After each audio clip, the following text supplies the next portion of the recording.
So, leadership, you guys are getting a lot of opportunities to talk about leadership this week, and I love it. If you do a search on Amazon for leadership books, how many hits do you think you'll get for books on leadership on Amazon? Too many. 300,000. Four. Not enough. 60,000 books on leadership if you do a search on Amazon. A lot of folks out there talking to us about what do we want to be as leaders? How do we want to show up? What are the skills that are most important? And so I want to add a little bit to that today. And so during my time with you, I want to share two things. One, the most impactful leadership moment of my career. And two, after 25 years of leading men and women in the United States Air Force, what is the one thing that I hope all new leaders know and learn? Does that sound good? Yeah. Two lessons we're going to walk away with today. So in 2010, I was commanding a squadron in Iraq.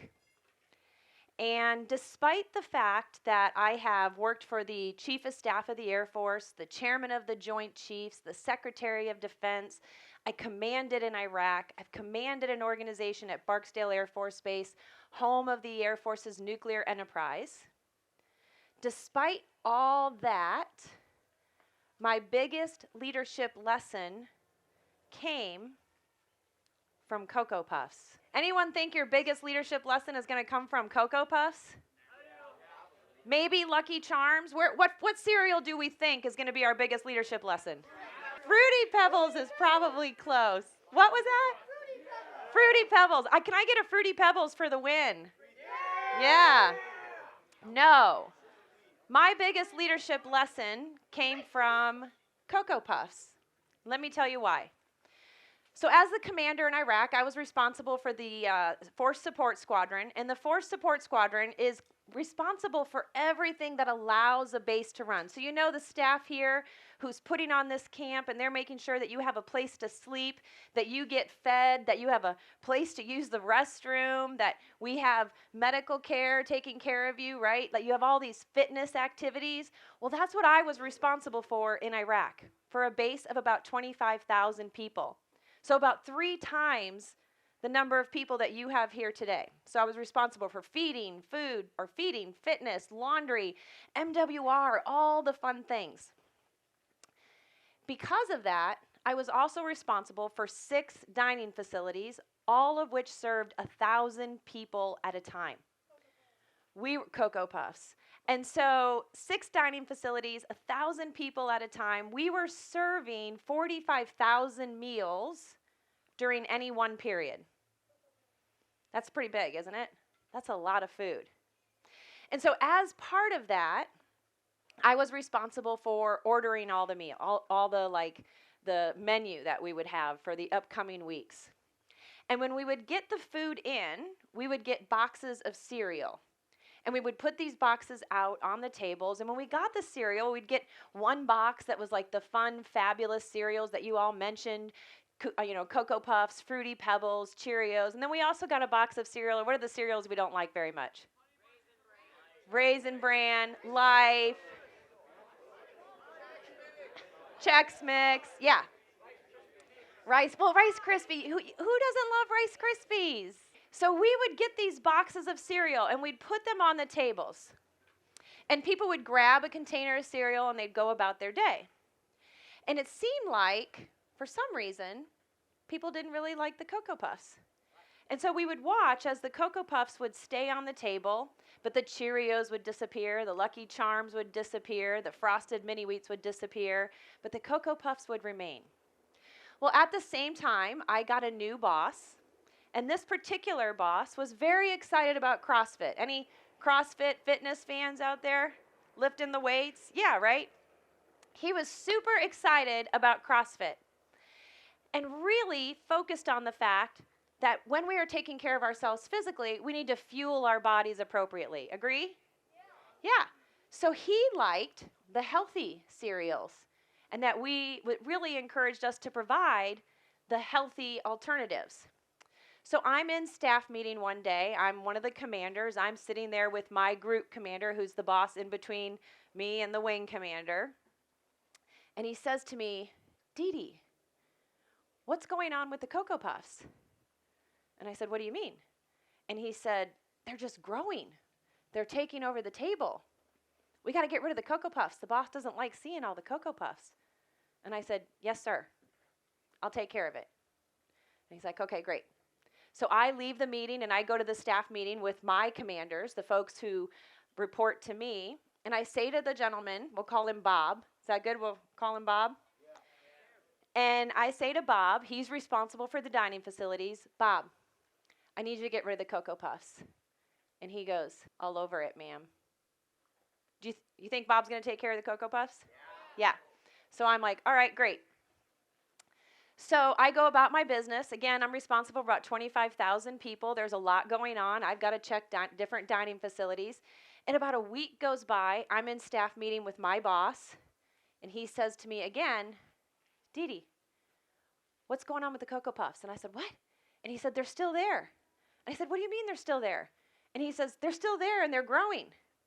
So I go into the dining facility to check it out. And what I see is that a few containers of Cocoa Puffs have now grown to about half of the table of Cocoa Puffs. And when I say table, I mean a table probably as big as this sign, but round.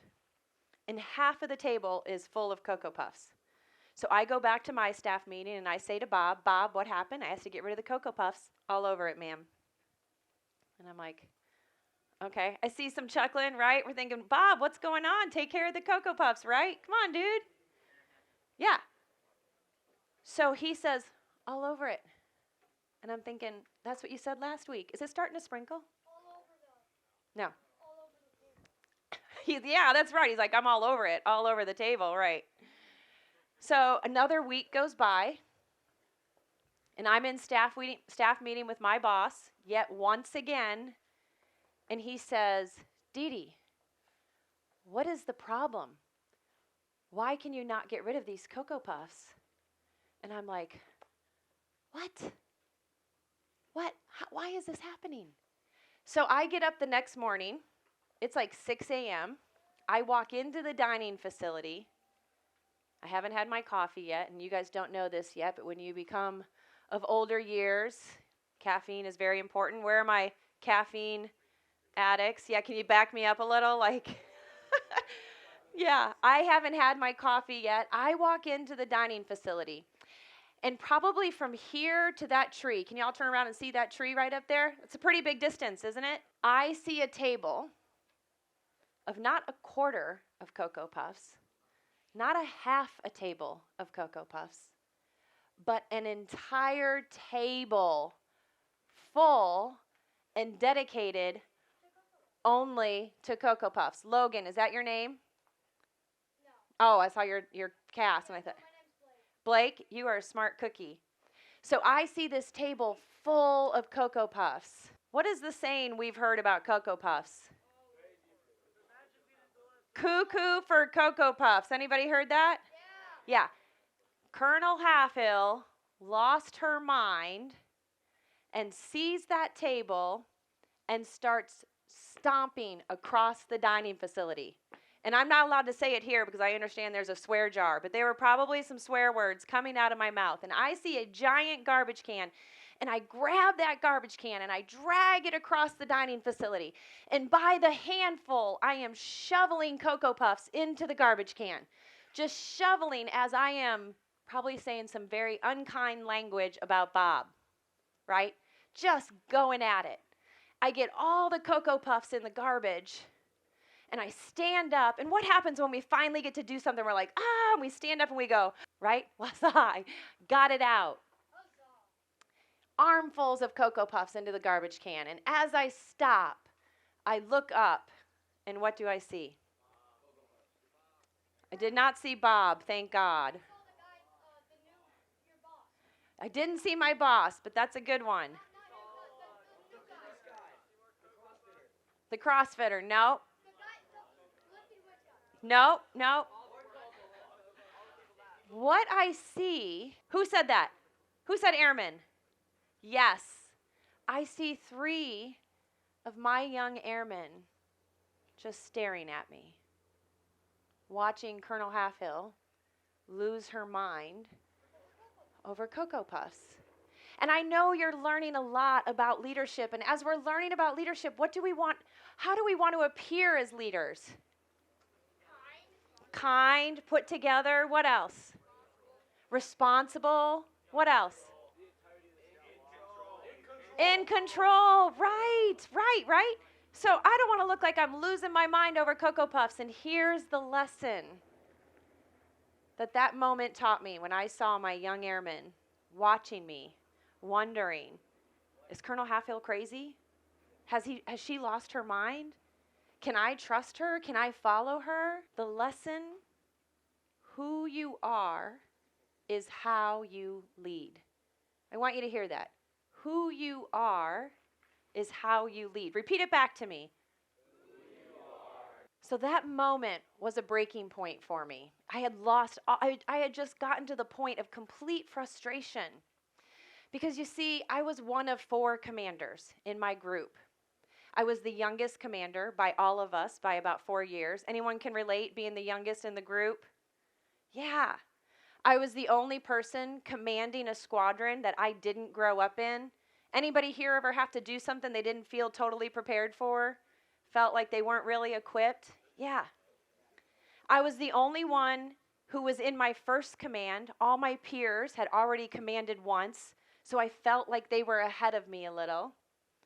And honestly, I was the only woman in the entire group, so I felt alone. Can anyone relate to that when you feel a little bit like, I feel a little bit like an outsider, like maybe I don't belong? Here's the problem with that. If who you are is how you lead, then these stories we have told ourselves about what we're doing, whether or not we're prepared, whether or not we feel ready, whether or not we feel alone, they come out in the way we lead. They come out in how we interact with others. They come out in the way we connect with each other.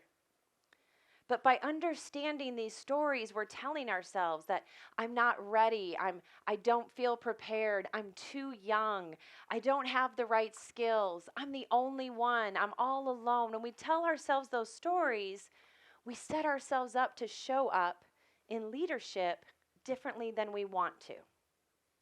And so that was the most impactful moment of my career, this moment when I realized if I don't do what's necessary to build relationships, to build connections, to tell myself a different story, to tell myself I'm capable, it's going to show up in the way I lead. So I want to ask you today to think about it. What are the stories you're telling yourself about your ability to step up, to take charge, to lead your peers?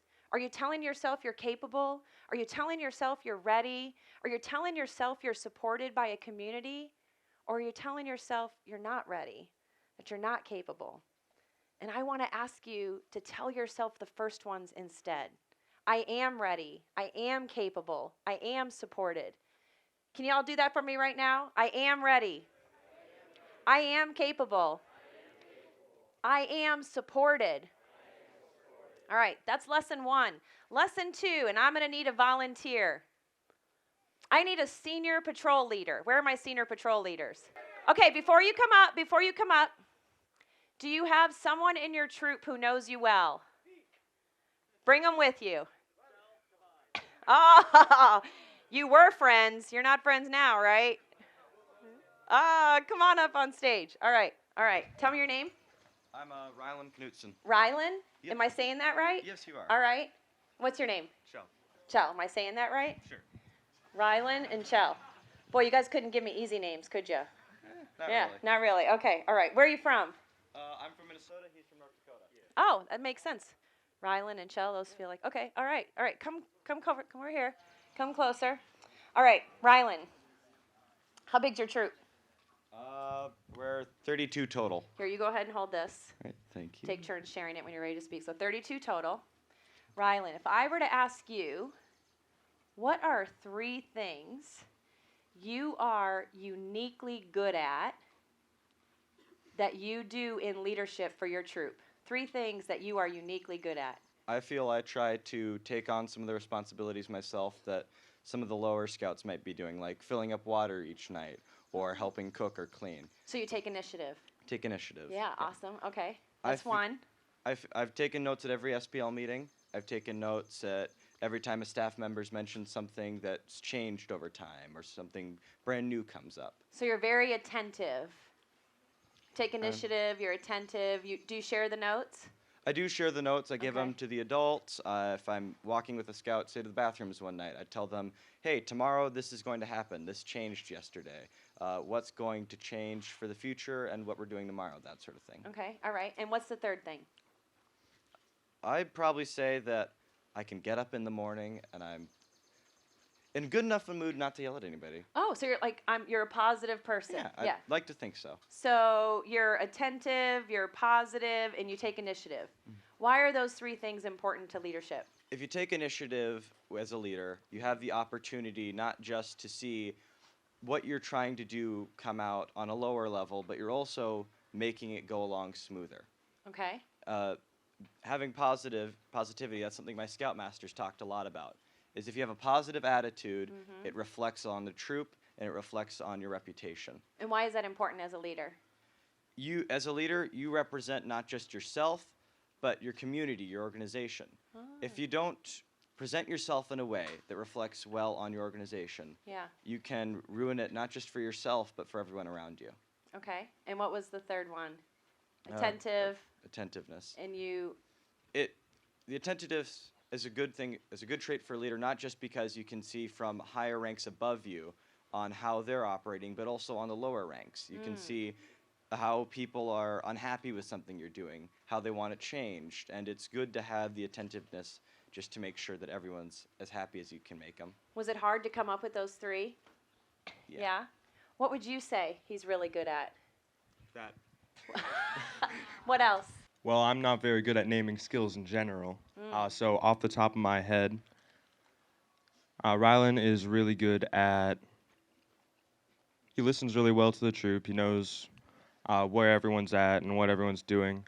And he does a good job of kind of maintaining everyone is sane. Yeah, he's Well, being attentive yeah, to them, yeah. right? He does a good job of leading the whole troop and kind of has a lot of individual attention to each of the scouts. Brings people in, makes them feel included. Yeah. Yeah. What else? Uh, You're doing a great job. I didn't know there was a test. Are you nervous? A little bit. Me too, don't worry. All right. Okay, we're in this together. What is Uh, something that you think he doesn't know about himself that you think he should, that you just really admire? Well, I mean, I only met him last week, so. Well, what have you seen this week? That he doesn't know about himself. Is he kind? He is. Yeah. I think he knows that. Is he brave? Yeah. Takes a lot of bravery to come up here, doesn't it? Takes a lot of bravery to come up here. You shot your hand up. He's All right. smart. I think he knows that too, though. How does it feel? You both did great, by the way. Thank you. High five. How does it feel to be able to say the things you think you're really good at? Feels good. Yeah, we don't get to do it very often, do we? We don't get to stand up here very often and say, these are the things that I think I do really well. What happens when we get to share our skills with others? They start to learn skills themselves. They do. And then what else? They get the confidence to do what? Everything they want to try and do. Yes, they also get the confidence to share their own gifts, their own unique skills. What did it feel like to have someone you respect and who's a friend to also get to share what it is they think you do? Like to hear another person share what it is you do well. How did that feel? It felt good. Yeah, Felt right? Good to have somebody say something about me that you try. You try. did great. He's a good yes man. Oh, he backs you up, you mean? Yeah. Like he's got your back. He's in your corner. He's in the ring with you. Yeah. So you guys did a great job. We give these guys a round of applause? The most important thing for you to know as leaders is the most important thing for us to feel as humans is to be seen, heard, and valued. And when Rylan was up here, thank you so much for being so brave he had the chance for us to see him, right? We got the opportunity to see Rylan. We got the opportunity to see what he thinks are his best skills. And as leaders, when we put somebody else's skills to work, they feel what? Valued, appreciated.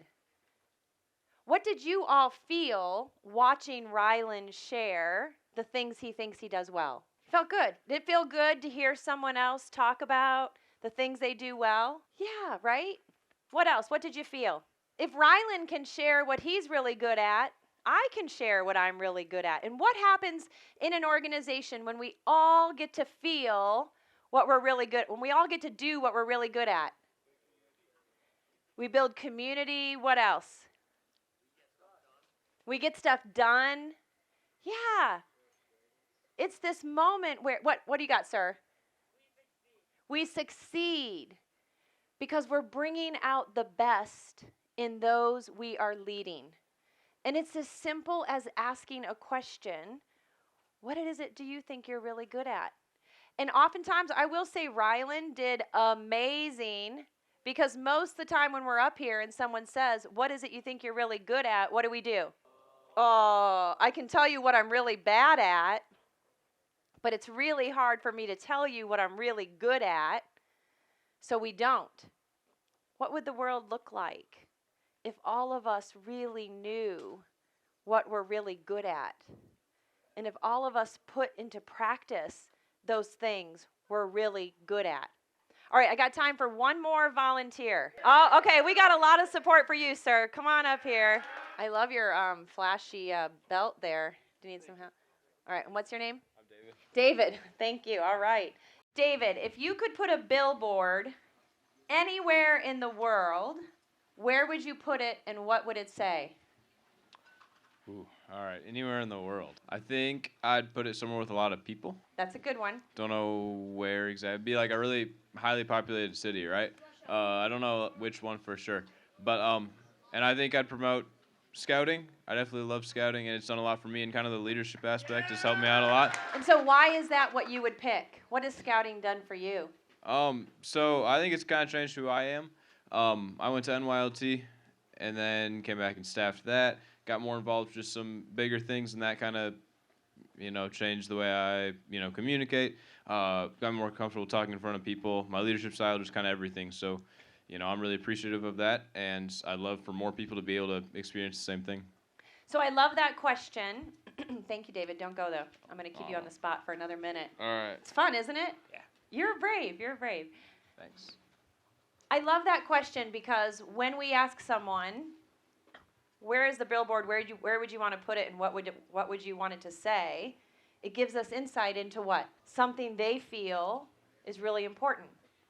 Something that has impacted their lives. Something that they think would be helpful for others. And it's another chance to see people. We got a little visitor here. So now I'm going to ask you, since you were so heavily volunteered down here in your troop, who is the biggest unsung hero? The biggest unsung Who hero. do you think is the person that really doesn't get enough credit for what it is they do? All right. I've definitely got a lot of, one. I know it's hard, but pick one for today. There's One. probably 20, right? But let's just pick one. I don't know if I can pick one. I've just got so many people that help me out.